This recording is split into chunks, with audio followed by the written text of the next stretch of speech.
আজ থেকে সবকিছু বদলে যাবে।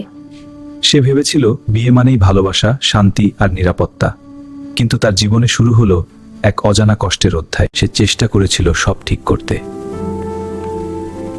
আমি তোমার জন্যই সব করছি, প্লিজ বদলে যাও।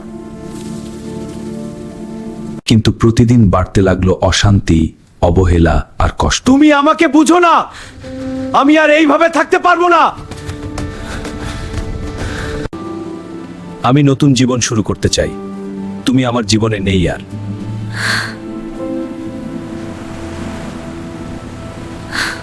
শেষ পর্যন্ত তাকে ঘর থেকে দূরে সরিয়ে দেওয়া হলো। আমার সবকিছু শেষ হয়ে গেল।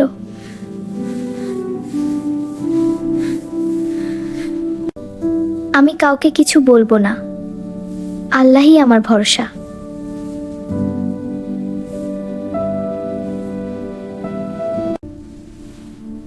হে আল্লাহ, তুমি তো সব দেখছো, তুমিই আমার জন্য যথেষ্ট বলা।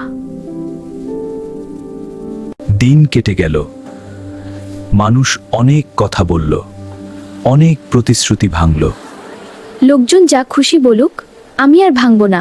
সে বুঝে গেল মানুষ প্রতারণা করতে পারে, কিন্তু আল্লাহ কখনো অবিচার করেন না। সে সবকিছু আল্লাহর উপর ছেড়ে দিল। আমার বিচার, আমার হক, সবকিছু আল্লাহর হাতে। মনে রেখো, মানুষের কাছে নয়, আল্লাহর কাছেই সবচেয়ে নিখুঁত ন্যায় বিচার। সবর করো, একদিন অবশ্যই ন্যায় বিচার হবে, কারণ আল্লাহই সর্বশ্রেষ্ঠ বিচারক। এই গল্পটি আমাদের কাছে পাঠিয়েছেন একজন বোন। আপনি চাইলে আপনার গল্প শেয়ার করতে পারেন। আপনার গল্প হতে পারে পরবর্তী ভিডিও।